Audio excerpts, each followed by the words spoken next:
Hi mga ka-Prenny for today's vlog. At dahil more on luto tayo sa ating content, kaya naisipan naming bumili ng mga kawali. Tara samahan niyo akong i-unboxing ito. Pinas forward ko na nga ito kasi matagal nga ito buksan. At nakakatawa nga at may free pang 3 kutsilyo, 1 gunting at sandok. Salamat po sa mga freebies.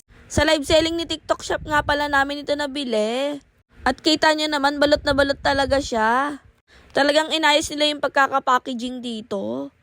At ang ganda rin ng kulay niya. Karote brand nga pala itong binili namin. Maganda raw itong brand na to. Kaya alam nyo na, itatry natin kung maganda ba talaga. Yun lang, shinare ko lang po sa inyo. Sa mga gustong bumili dyan ng bagong kawali, try nyo na rin ito. Maraming salamat nga pala sa mga followers ko dyan na laging pinapanood ang aking mga videos. Ganun din po sa mga non-followers ko. Salamat po sa suporta na binibigay niyo sa akin. Thank you for watching mga ka-Prenny. Babu!